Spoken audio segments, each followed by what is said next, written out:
Canción de Navidad, por Charles Dickens, con voz por Laura Malfoy. Capítulo 4. El último de los tres espíritus.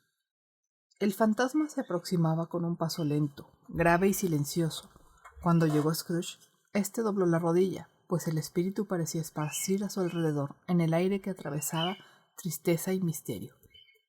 Le envolvía una vestidura negra que ocultaba la cabeza, la cara y todo el cuerpo, dejando solamente visible una de sus manos extendida. Pero además de esto, hubiera sido difícil distinguir su figura en medio de la noche y hacerla destacar de la completa oscuridad que la rodeaba. Reconoció Scrooge que el espectro era alto y majestuoso cuando le vio a su lado, y entonces sintió que su misteriosa presencia le llenaba de un temor solemne. No supo nada más, porque el espíritu ni hablaba ni se movía.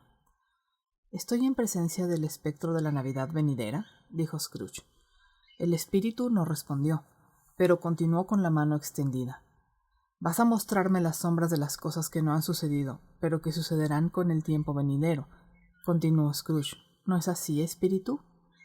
La parte superior de la vestidura se contrajo un instante en sus pliegues, como si el espíritu hubiera inclinado la cabeza. Fue la sola respuesta que recibió. Aunque habituado ya al trato de los espectros, Scrooge experimentó tal miedo ante la sombra silenciosa que le temblaron las piernas y apenas podía sostenerse en pie cuando se disponía a seguirle. El espíritu se detuvo un momento observando su estado, como si quisiera darle tiempo para reponerse. Pero ello fue peor para Scrooge. Se estremeció con un vago terror al pensar que tras aquella sombría mortaja estaban los ojos del fantasma intensamente fijos en él, y que, a pesar de todos sus esfuerzos, solo podía ver una mano espectral y una gran masa negra. «¡Espectro del futuro!», exclamó. «Os tengo más miedo que a ninguno de los espectros que he visto. Pero como sé que vuestro propósito es procurar mi bien, y como espero ser un hombre diferente de lo que he sido, estoy dispuesto a acompañaros con el corazón agradecido. ¿No quieres hablarme?» Silencio. La mano seguía extendida hacia adelante. «Guíame», dijo Scrooge. «Guíame. La noche avanza rápidamente y sé que es un precioso tiempo para mí. Guíame, espíritu». El fantasma se alejó igual que había llegado. Scrooge le siguió en la sombra de su vestidura que, según pensó, le levantaba y le llevaba con ella. Apenas pareció que entraron en la ciudad, pues más bien se creería que ésta surgió alrededor de ellos, circundándolos con su propio movimiento. Sin embargo, se hallaban en el corazón de la ciudad, en la bolsa, entre los negociantes, que marchaban apresuradamente de aquí para allá, haciendo sonar las monedas en el bolsillo, conversando en grupos, mirando sus relojes, jugando pensativamente con sus áureos dijes, etc. Como Scrooge les había visto con frecuencia. El espíritu se detuvo frente a un pequeño grupo de negociantes. Observando Scrooge que su mano indicaba aquella dirección, se adelantó para escuchar lo que hablaban.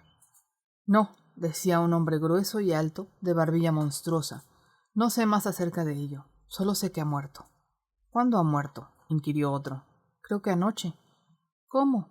Pues, ¿qué le ha ocurrido?», preguntó un tercero tomando una gran porción de tabaco de una enorme tabaquera. «Yo creí que no iba a morir nunca». «Solo Dios lo sabe», dijo el primero bostezando.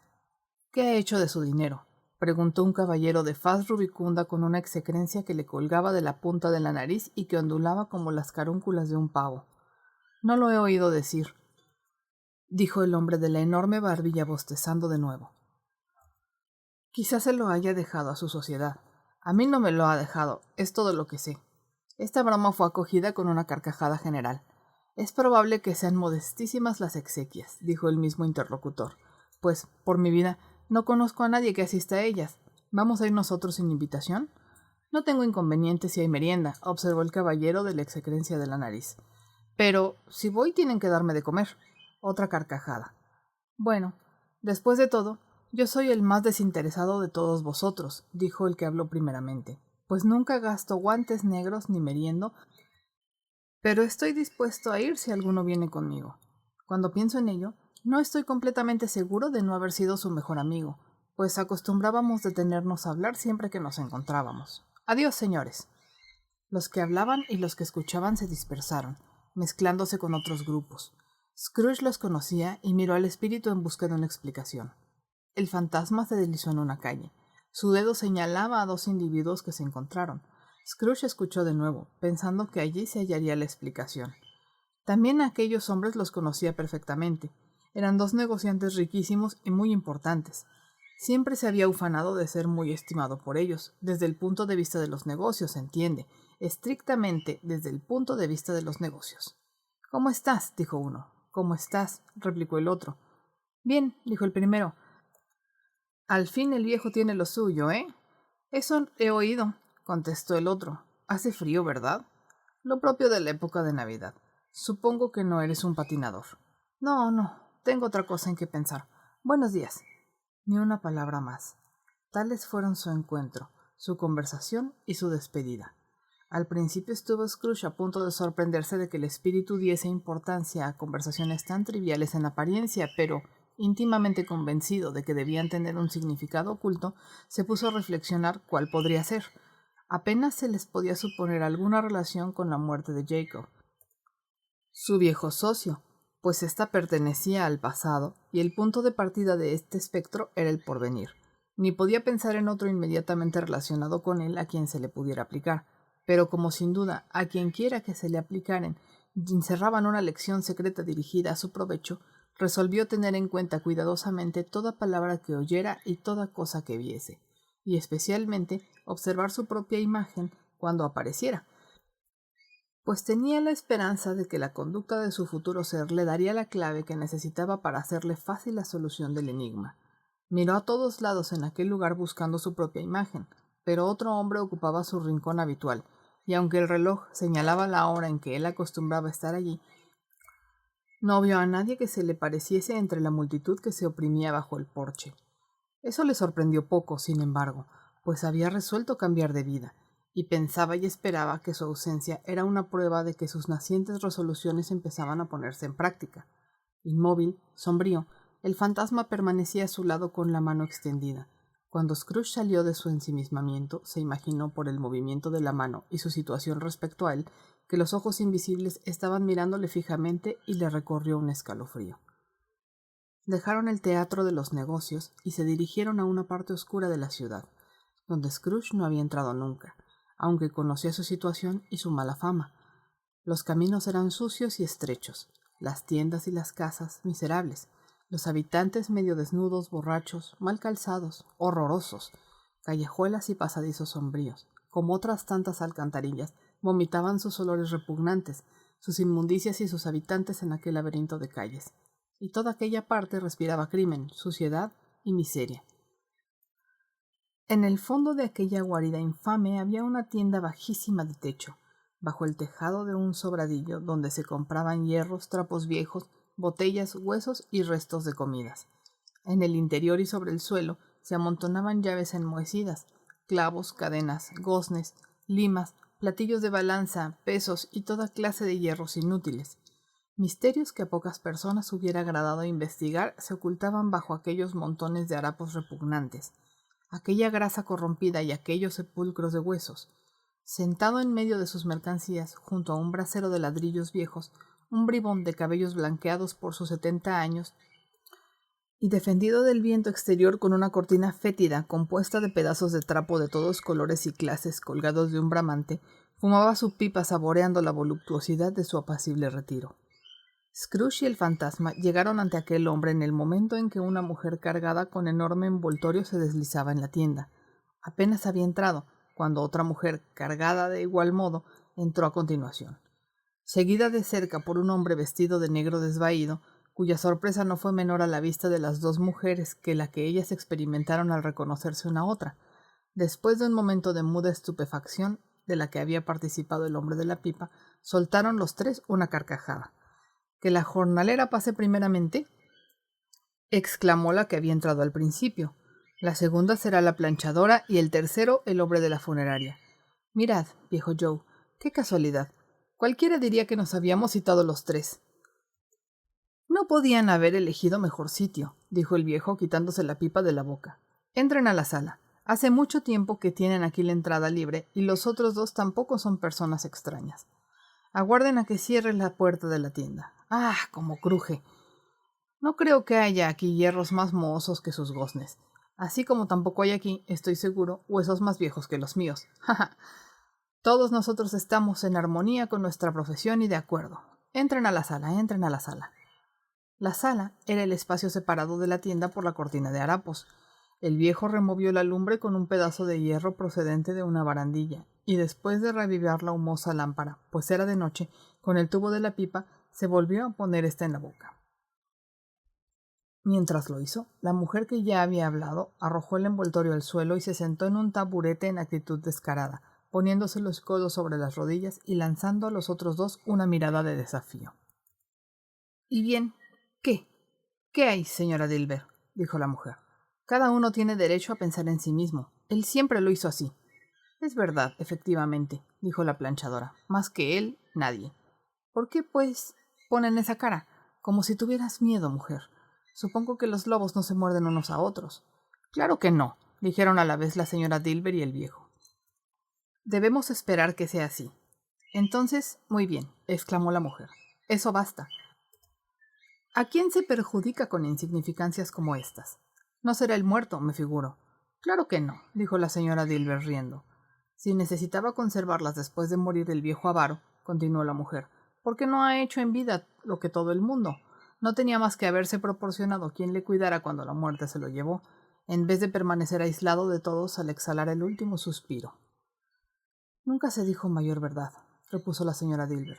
Tiene lo que se merece.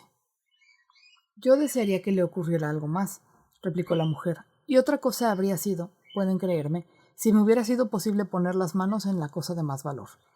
Abre ese envoltorio, Joe, y dime cuánto vale. Habla con franqueza. No tengo miedo de ser la primera, ni me importa que lo vean. Antes de encontrarnos aquí, ya sabíamos bien, me figuro, que estábamos haciendo nuestro negocio. No hay nada malo en ello. Abre el envoltorio, Joe. Pero la galantería de sus amigos no lo permitió, y el hombre del traje negro desvaído, rompiendo el fuego, mostró su botín. No era considerable un sello o dos, un lapicero, 2 botones de manga, un alfiler de poco valor y nada más. Todas esas cosas fueron examinadas separadamente y evaluadas por el viejo, que escribió con tiza en la pared las cantidades que estaba dispuesto a dar por cada una, haciendo la suma cuando vio que no había ningún otro objeto. «Esta es vuestra cuenta», dijo, «y no daría ni un penique más, aunque me quemaran a fuego lento por no darlo. ¿Quién sigue?» Seguía la señora Dilber. Sábanas y toallas, servilletas, un traje usado, 2 antiguas cucharillas de plata, unas pinzas para azúcar y algunas botas. Su cuenta le fue hecha igualmente en la pared. Siempre doy demasiado a las señoras. Es una de mis flaquezas, y de ese modo me arruino, dijo el viejo. Aquí está su cuenta.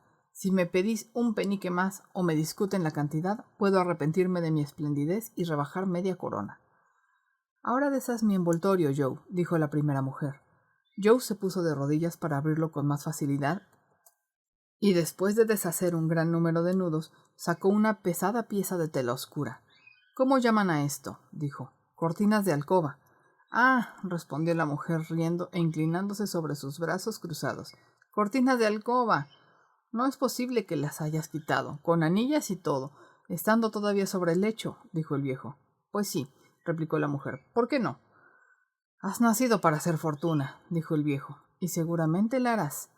—En verdad te aseguro, Joe —replicó la mujer tranquilamente—, que cuando tenga a mi alcance alguna cosa, no retiraré de ella la mano por consideración a un hombre como ese. Ahora, no dejes caer el aceite sobre las mantas. —¿Las mantas de él? —preguntó Joe. —¿De quién crees que iban a ser? —replicó la mujer—. Me atrevo a decir que no se enfriará por no tenerlas. —Me figuro que no habrá muerto de enfermedad contagiosa, ¿eh? —dijo el viejo suspendiendo la tarea y alzando los ojos. —No tengas miedo —replicó la mujer—. No me agradaba su compañía hasta el punto de estar a su lado por tales pequeñeces si hubiera habido el menor peligro. Ah, pueden mirar esa camisa hasta que les duelen los ojos, y no verán en ella ni un agujero ni un zurcido. Esa es la mejor que tenía y es una buena camisa. A no ser por mí, la habrían derrochado. —¿A qué llamas derrochar una camisa? —preguntó Joe. —Quiero decir que, seguramente, le habrían amortajado con ella —replicó la mujer riendo. Alguien fue lo bastante imbécil para hacerlo, pero yo se la quité otra vez. Si la tela de algodón no sirve para tal objeto, no sirve para nada. Es a propósito para cubrir un cuerpo. No puede estar más feo de ese modo que con esa camisa. Scrooge escuchaba este diálogo con horror. Conforme se hallaban los interlocutores agrupados en torno a su presa, a la escasa luz de la lámpara del viejo le producían una sensación de odio y de disgusto, que no habría sido mayor aunque hubiera visto obscenos demonios regateando el precio del propio cadáver. ¡Ja, ja! Rió la mujer cuando Joe, sacando un talego de franela lleno de dinero, contó en el suelo la cantidad que le correspondía a cada uno. No termina mal, ¿ven? Durante su vida ahuyentó a todos de su lado para proporcionarnos ganancias después de muerto. ¡Ja, ja! ¿Espíritu? Dijo Scrooge, estremeciendo de pies a cabeza. Ya veo, ya veo. El caso de ese desgraciado puede ser el mío. A eso conduce una vida como la mía. Dios misericordioso, ¿qué es esto?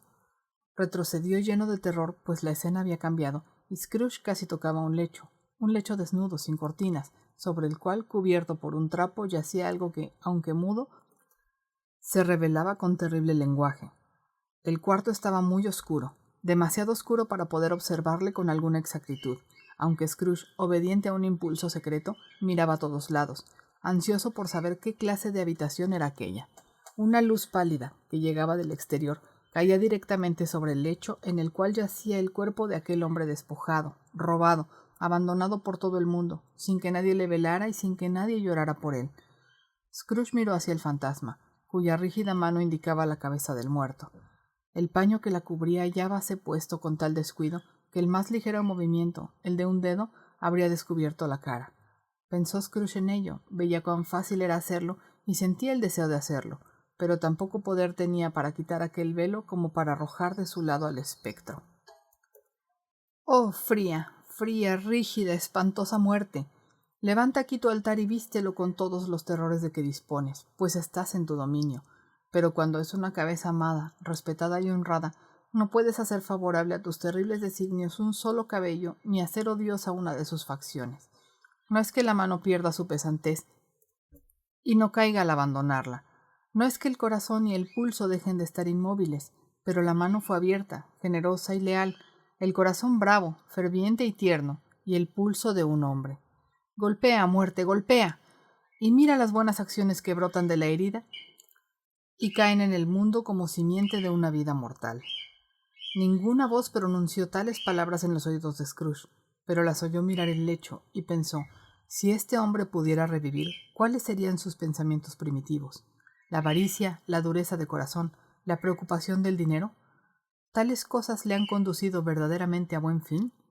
Yace en esta casa desierta y sombría, donde no hay un hombre, una mujer o un niño que diga, fue cariñoso para mí en esto o en aquello, y en recuerdo de una palabra amable seré cariñoso con él. Un gato arañaba la puerta, y bajo la piedra del hogar se oía un ruido de ratas que roían. ¿Qué iban a buscar en aquel cuarto fúnebre y por qué estaban tan inquietas y turbulentas? Scrooge no se atrevió a pensar en ello. Espíritu, dijo, me da miedo estar aquí. Al abandonar este lugar no olvidaré sus enseñanzas, te lo aseguro. Vámonos. El espectro seguía mostrándole la cabeza del cadáver con su dedo inmóvil. Te comprendo, replicó Scrooge, y lo haría si pudiera. Pero me es imposible, espíritu, me es imposible. El espectro pareció mirarle de nuevo. Sí hay en la ciudad alguien a quien emocione la muerte de ese hombre, dijo Scrooge agonizante. Muéstrame esa persona, espíritu, te lo suplico. El fantasma extendió un momento su sombría vestidura ante él, como un ala. Después, volviendo a plegarla, le mostró una habitación alumbrada por la luz del día, donde estaba una madre con sus hijos. Aguardaba a alguien con ansiosa inquietud, pues iba de un lado a otro por la habitación. Se estremecía al menor ruido, miraba por la ventana, consultaba el reloj, trataba pero inútilmente de manejar la aguja, y no podía aguantar las voces de los niños en sus juegos. Al fin se oyó en la puerta el golpe esperado tanto tiempo. Se precipitó a la puerta y se encontró con su marido, cuyo rostro estaba bajado y abatido por la preocupación, aunque era joven. En aquel momento mostraba una expresión notable, un placer triste que le causaba vergüenza y que se esforzaba en reprimir.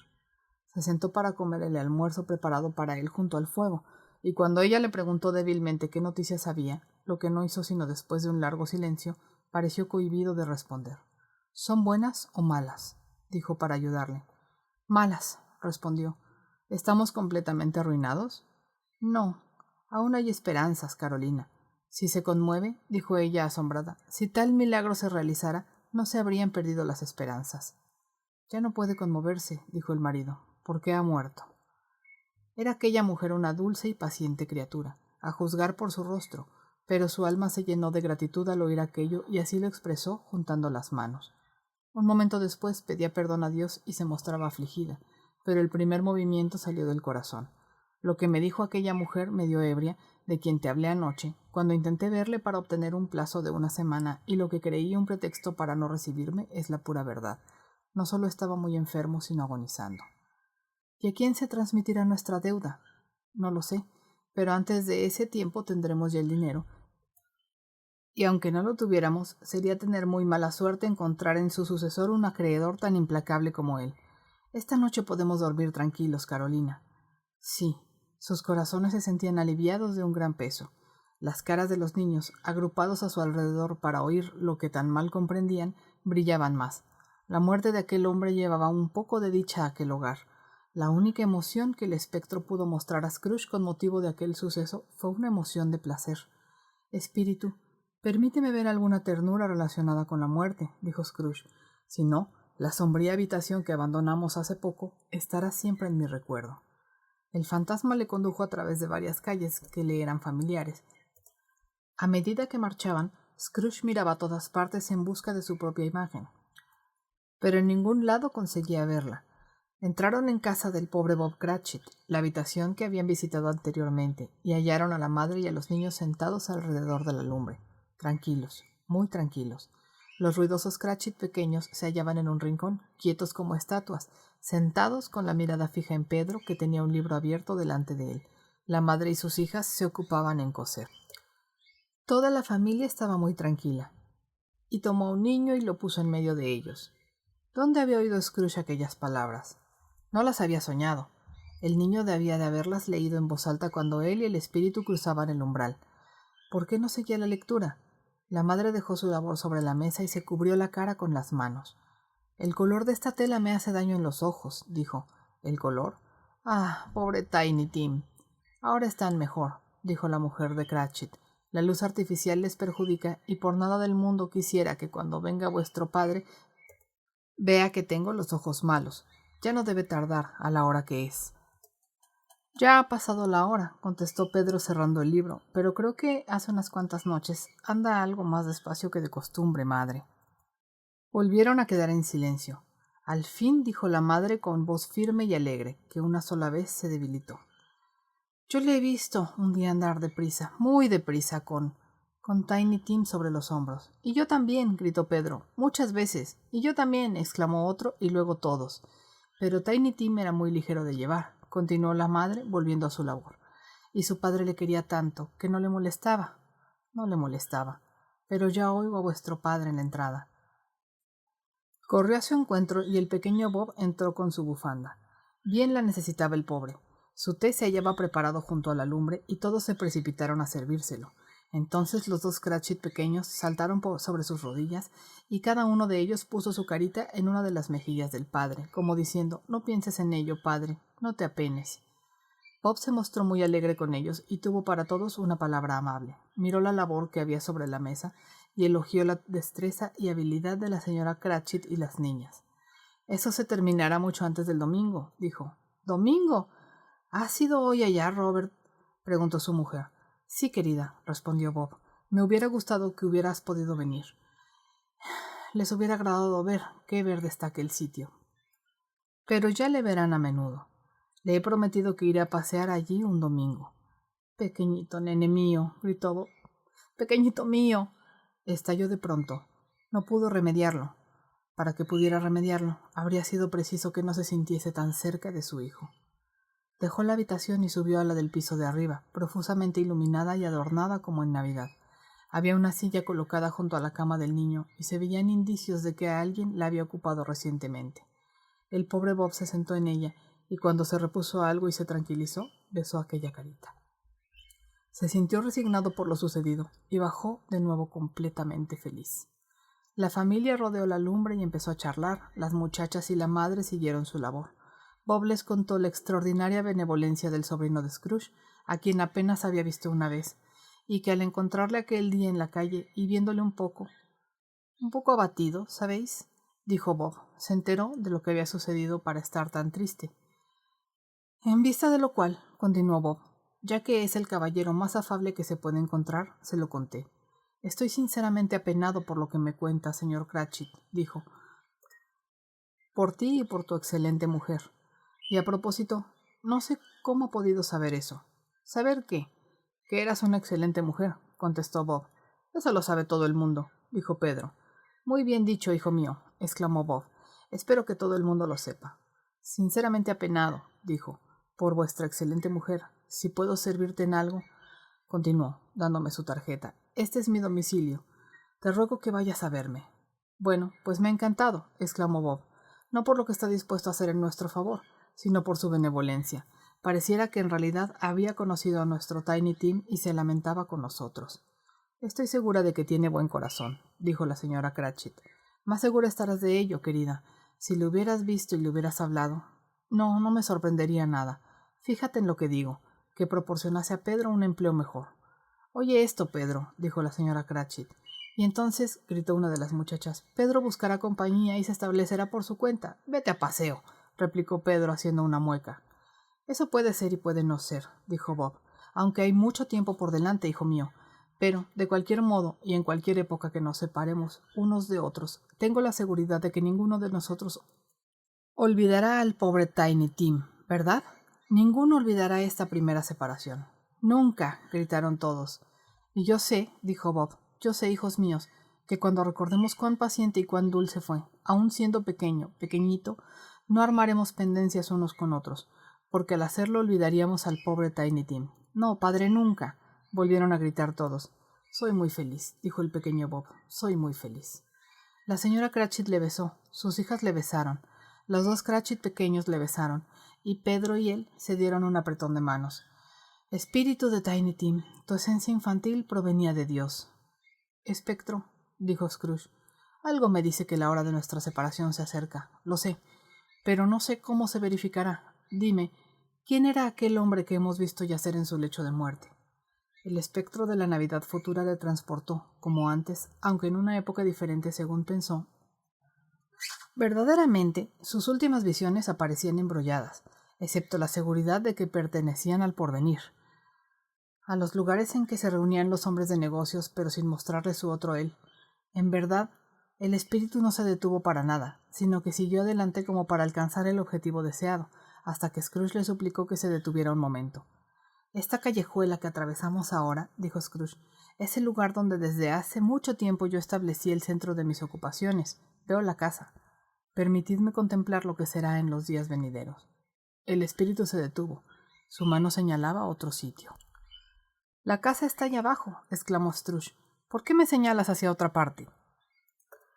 El inexorable dedo no experimentó ningún cambio. Scrooge corrió a la ventana de su despacho y miró alrededor. Seguía siendo un despacho, pero no el suyo. Los muebles no eran los mismos y la persona sentada en la butaca no era él. El fantasma señalaba como anteriormente. Scrooge volvió a unírsele y sin comprender por qué no estaba él allí ni a dónde habría ido, siguió al espíritu hasta llegar a una verja de hierro. Antes de entrar, se detuvo para mirar a su alrededor. Un cementerio. Bajo la tierra yacían allí los infelices cuyo nombre iba a saber. Era un digno lugar, rodeado de casas, invadido por la hiedra y las plantas silvestres, antes muerte que vida de la vegetación, demasiado lleno de sepulturas, abonado hasta la exageración. Un digno lugar. El espíritu de pie en medio de las tumbas indicó una. Scrooge avanzó hacia ella temblando. El fantasma era exactamente como había sido hasta entonces, pero Scrooge tuvo miedo al notar un ligero cambio en su figura solemne. Antes de acercarme más a esa piedra que me enseñas, le dijo, respóndeme a una pregunta. ¿Es todo eso la imagen de lo que será o sola imagen de lo que puede ser? El espectro siguió señalando a la tumba junto a la cual se hallaba. Las resoluciones de los hombres simbolizan ciertos objetivos que, si perseveran, pueden alcanzar, dijo Scrooge. Pero si se apartan de ellas, los objetivos cambian. ¿Ocurre lo mismo con las cosas que me muestras?